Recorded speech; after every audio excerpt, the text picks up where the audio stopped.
இலக்கை நோக்கி டுவர்ட் த கோல். இந்த நிகழ்ச்சிக்கு உங்களை அன்புடன் வரவேற்கிறோம். Praise the Lord. ஆண்டவராகிய இயேசுவின் இனிய நாமத்தில் இந்த புதிய நாளிலே அன்பின் வாழ்த்துக்கள். மத்தேயு எழுதின சுவிசேஷம் 26ஆம் அதிகாரம் 7ஆம் வசனம்.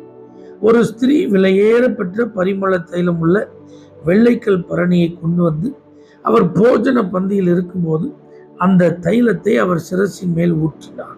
இதே போல மார்க் 12ஆம் அதிகாரம் 41 முதல் 44 வரைக்கும் ஒரு ஏழை விதவை தன்னிடத்திலிருந்து அந்த 2 காசையும் காணிக்கப்பட்டியில் போட்டாங்க அப்படிங்கிறதெல்லாம் இருக்கும். இதெல்லாம் இயேசு கிறிஸ்துவனுடைய ஊழியத்தின் கடைசி வாரத்தில் நடந்த மிக முக்கியமான சம்பவம். இந்த 2 பேரையும் நீங்கள் கவனிச்சு பாருங்க. அவர் தன்னுடைய தைலத்தை முழுசு ஊற்றிட்டார். அந்த அம்மா தன்னுடைய கையில் இருந்த துட்டை மொத்தமாக போட்டுட்டாங்க. அப்போ ஆண்டவர்னு வந்துட்டா நல்லா புரிஞ்சுக்கோங்க, தியாகம். இதை மறந்துடவே கூடாது. இந்த அம்மா பாருங்க, 52 ஓய்வு நாள் போக 300 நாள் யூத கேலண்டர் படி ஒரு வருஷம். அப்போ 300 நாள் சம்பாத்தியத்தை ஒரே நேரத்தில் ஊற்றிட்டாங்க. அந்த அம்மா தனக்குன்னு எதிர்காலத்துக்குன்னு வாழ்வாதாரத்துக்குன்னு வச்சிருந்ததே அவ்வளோதான், அதையே போட்டுட்டாங்க. அப்போ இதெல்லாம் எதை காண்பிக்கிறது? தியாகத்தை காண்பிக்கிறது. புதிய ஏற்பாட்டு விசுவாசிகளை பாருங்க, தங்களுடைய சொத்துக்களெல்லாம் விற்று மொத்தமாக கொண்டு வந்து எங்கே வச்சுட்டாங்க? அப்போஸ்தலருடைய பாதத்தில் அவங்க வச்சுட்டாங்க. சீசர்லாம் ஆண்டவர் கூப்பிட்டோன்னே எல்லாவற்றையும் விட்டு அவரை பின்பற்றினார். இதுதாங்க சத்தியம், இதுதாங்க ஊழியம், இதுதாங்க வாழ்க்கை, இதுதாங்க கிறிஸ்தவம் அப்படிங்கிறத நம்ம பைபிளில் இந்த மாதிரி சில உதாரணங்கள் மூலமாக என்ன செய்யலாம் பார்க்கணும். அப்போ கிறிஸ்தவ வாழ்க்கை அப்படின்னாலே தியாகம். அப்போ தியாகம் பண்ணுறதுக்கு நம்ம ஆயத்தமாக இருக்கணும். நம்ம வாழ்க்கையில் ஜெபம் பண்ணுறதா இருந்தாலும் நேரத்தை நீங்கள் ஒதுக்கணும்னா தியாகம் பண்ணி தான். அதிகாலையில் எழும்பணுன்னா நீங்கள் தூக்கத்தை தியாகம் பண்ணி தான். உபவாசம் பண்ணணும்னா ஆகாரத்தை நீங்கள் தியாகம் பண்ணி தான் ஆகணும். பரிசுத்தமாக வாழணும்னா உங்களுடைய சில இன்பங்களெல்லாம் நீங்கள் விட்டு கொடுத்து தான் ஆகணும். ஆண்டவர் சம்பந்தப்பட்ட எந்த காரியமும் பணம் மட்டும் நினைக்காது, காணிக்கை கொடுக்கறது மட்டும் நினைக்காது. தியாகம் தாங்க கிறிஸ்தவ வாழ்க்கை. அப்போ இந்த 2 பேரும் அதை கரெக்டாக செய்கிறாங்க. இப்போ அடுத்த கேள்வி என்ன அப்படின்னா, இவங்க தங்களிடத்தில் இருந்ததில் 10ல் 1 கொடுத்தாங்களா, மொத்தமாக கொடுத்தாங்களா? யோசிச்சு பாருங்க. அந்த பாட்டிலில் 10% மட்டும் ஊற்றி மீதியை மூடி வச்சாங்களா? அந்த அம்மா இருந்த துட்டில் 10ல் 1 தசம பாகம் அப்படின்னு போட்டு மீதி உள்ளே வச்சாங்களா? இல்லை.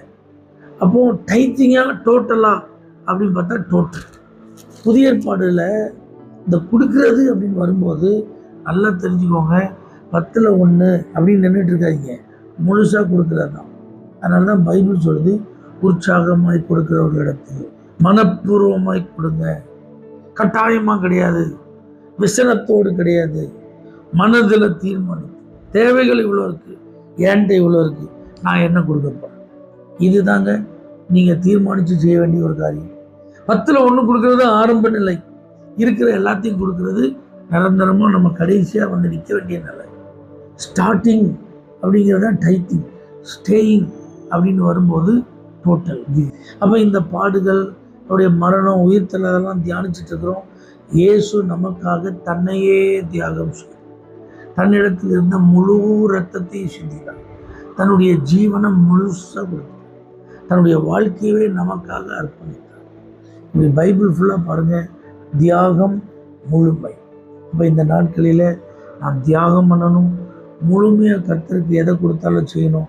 இதில் நீங்கள் தீர்மானத்தோடு இருங்க. இப்படிப்பட்டவைகளை செய்த இந்த 2 பேர் இன்றைக்கும் நினைவு கூறப்படுகிறார்கள். அப்போ நீங்கள் இன்றைக்கு மாத்திரமல்ல, நீ எத்தனை தலைமுறை வந்தாலும் நீங்கள் நினைவு கூறப்படணும்னா தியாகத்தோடு முழுமையாக இந்த ஸ்டாண்டுக்கு வாங்க, இந்த நிலைக்கு நீங்கள் வாங்க. இப்படி செயல்படுங்க, நீங்கள் நினைவு கூறப்படுவீங்க. பரிசுத்த பிதாவே, இப்படிப்பட்ட இந்த சகோதரியுடைய வாழ்க்கையை கற்றுத்தருகிற பாடங்களை நாங்களும் நடைமுறைப்படுத்த உதவிச்சு இயேசுவின் நாமத்தில் பிதாவே, ஆமென். For prayer contact, Pastor J. J. Kumar, El Shaddai Ministries, 9500252586, Surandai.